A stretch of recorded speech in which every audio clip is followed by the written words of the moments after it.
Good evening, Glacier fans. Welcome to Virtual Backpackers Ball.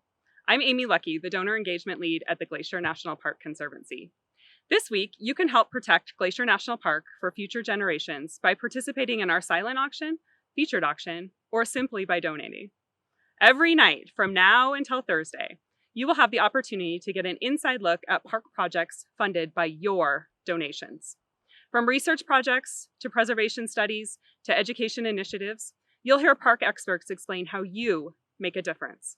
So sit back, relax, and enjoy tonight's Project Spotlight.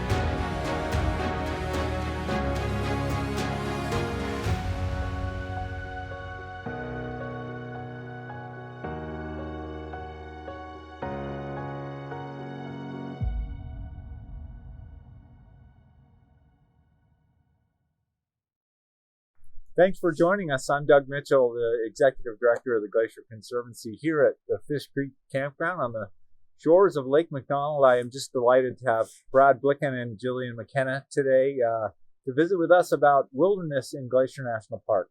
It is such a blessing to be able to be in this special place with you guys today, and thanks for taking some time out to be with us, Brad. Yeah, no, thanks for having us. Talk to us a little bit about your role and what you're doing here to help protect the wilderness character of this amazing place. My job is wilderness coordinator and wild state river coordinator for the park. Basically, managing Glacier's recommended wilderness is my job, and to protect wilderness character, keep it wild for the future folks that come after me. And the recommended wilderness in Glacier Park is virtually all. Yeah, 927,550 acres. Of roughly 1 million. Roughly 1 million. Now, figuring all of that out and mapping it and mapping the character of that is something that I know Jillian has been very helpful with. So you've been working on wilderness character mapping specifically and have a GIS background that you've brought out to the West. Yeah, so I have a bachelor's degree in earth sciences where I took some GIS and also some remote sensing courses. And then I worked as a GIS intern over at Yosemite, where I gained most of the skills that I'm using for this project. Jillian was working for me this winter to come up with a wilderness character monitoring plan. So coming up with measures and indicators and trying to track changes and the status and create a baseline for Glacier. It would have been great if we had done that in 1974. We would have had, a pretty interesting how much a change has occurred since then. Some good, some bad.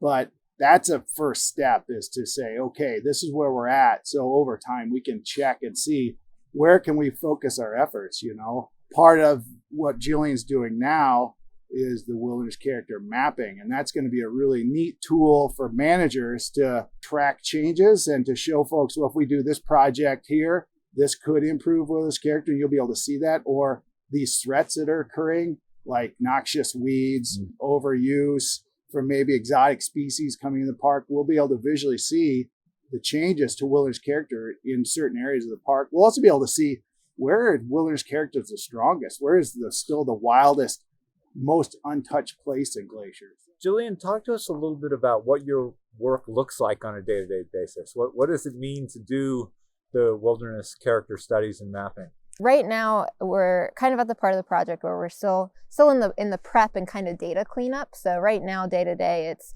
making some minor edits to our wilderness boundary and GIS to better match our 1974 recommendation. Another big thing doing now is compiling a map of all of our installations and recreational structures that are out in wilderness. If you've hiked around here and you see all the cabins, bridges, the repeaters for radios, weather stations, any of the science equipment like trail cams, just trying to get that all into a map so we can kind of show that cumulative impact. And then what it's going to be looking like, and the really fun part, is the data processing, which I'm pretty nerdy if you can't tell. So to me, it's really exciting. But it's basically creating these maps and transitioning these data sets into what's called a raster format. It's basically a grid, so 30 by 30 meter pixels on the map. And each one will have its own kind of value. Like 0 is your least threatened. It's the most, true wilderness, not impacted, and then going up into the most impacted. And for each one, you'll be able to see a map in its own, and then you'll be able to see how they cumulatively are impacting our wilderness and where. You can see it and then make it all into one big map to show wilderness character as a whole, too. So it's computer work, but really cool computer work. Yeah, and what a great tool to be able then to overlay on scientific research about critters, for example. Yeah, right? exactly. And to say, well, gee, that's interesting. This is the most wilderness, and by the way, it has a lot of animals. And is there a correlation between those two? And how do we think about management in that way? So it's fascinating work. And thank you guys so much for doing it. It's really important that we think through these issues about this magnificent place that we've been given to steward a future generation. So thank you for the work that you do, and thanks for spending some time here at the Fish Creek Campground with us today. Thanks for tuning in and for your continued support of the Glacier National Park Conservancy. Be sure to check out all of our great silent auction items right here at BACKPACKER'SBall.com. And join us again tomorrow for an inside look at the Native American Speaks program. See you there.